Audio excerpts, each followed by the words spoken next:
So let's take a look at the remainder theorem. What it's basically telling us is that you don't have to use synthetic division or long division to find the remainder, as long as your polynomial or your division is in the form of polynomial divided by a binomial in the form x minus k, which that's our divisor, x minus k. We can invoke the remainder theorem. So it's another way to do division or figure out the remainder without needing the quotient. We'll see how this goes. So before we start, we're just making sure polynomial, yes, in descending order, divided by binomial, x minus k, yes, good to go. First thing I'll do for myself is understand that k, in our case, is equal to 2. Basically, it's the opposite of what we see in this x minus 2. So now if I want to find the remainder, all I have to do is plug in 2 to the polynomial that's in the dividend.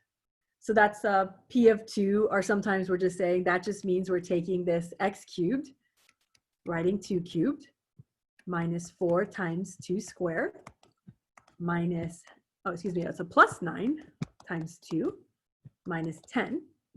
And if we can compute this, that gives us 8 minus 4 times 4 plus 18 minus 10.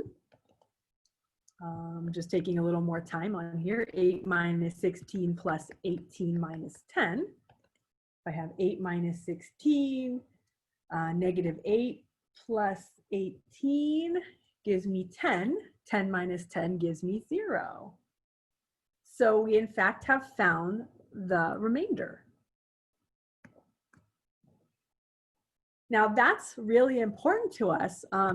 It's a really big deal when we get 0 as the remainder. What it's allowing us to understand is trying to tell us that if you get a remainder of 0, your divisor is in fact a factor of the dividend.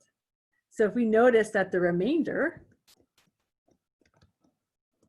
equals 0, then we're stating if the divisor is a factor of the dividend, x minus 2 is a factor of the dividend, x cubed minus 4x squared plus 9x minus 10, or the polynomial that you had divided the x minus 2 into.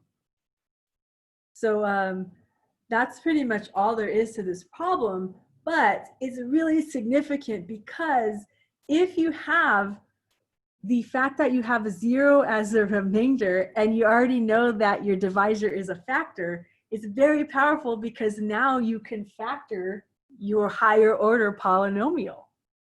So let me kind of help you out with this. This is not part of the directions of this problem, but it's going to help us a lot in a few examples. So what it means to be a factor of the dividend, just to make sure, I'll restate it for you. We found out that x minus 2 is a factor of x cubed minus 4x squared plus 9x minus 10.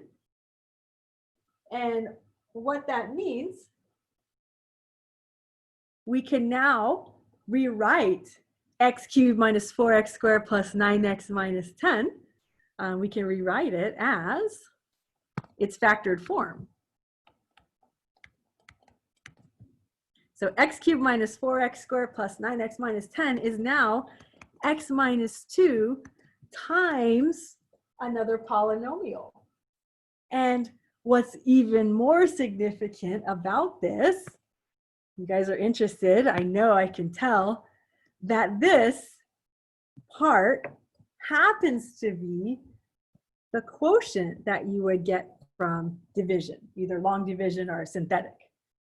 I think it's synthetic in this case since we have a nice binomial in the form of x minus k. So you'll kind of see in the next example or so, you'll kind of see us invoke this as well. Just so that you see this in this form, I'd like to kind of show you that when we do the synthetic division, I will do this off to the side for you. If I took k equals 2 and I divided it into the coefficients. So what I have 1 minus 4 plus 9 minus 10. Performed a quick synthetic division, or sometimes take it slower if you're new to this, no problem. I have 1 times 2 is 2. Negative 4 plus 2 is negative 2. Negative 2 times positive 2 is negative 4. I have 5. 5 times 2 is positive 10, and there you see that 0 remainder. That's key. And once you understand this, it lets you know that you've got your factor, and the resulting part would be your quotient. So this is giving us what we would rewrite in the quotient part of this factorization. So remember, if we started off dividing x cubed by x minus 2, we start off with 1x squared minus 2x plus 5. And so that quotient ends up being x squared minus 2x plus 5. And that's really nice because we understand that that's a quadratic polynomial right there in the quotient. And there are a lot of ways to approach the quadratic polynomial there. So just kind of keeping this in mind, we're going to utilize this throughout the section.